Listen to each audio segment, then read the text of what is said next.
سلمان کو مولا فرماتے ہیں جب میں غسل دینے لگا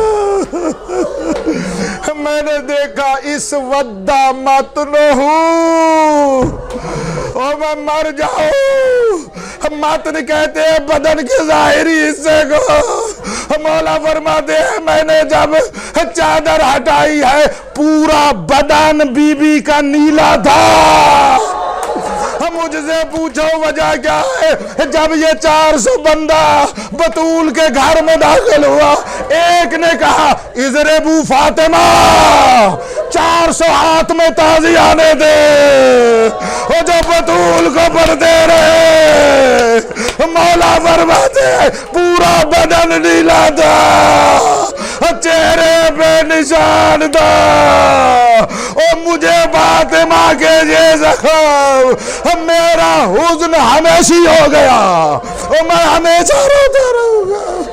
یا زہرا، ہائے زہرا، یا زہرا، یا صاحب الزمان عجل علی ظہورک۔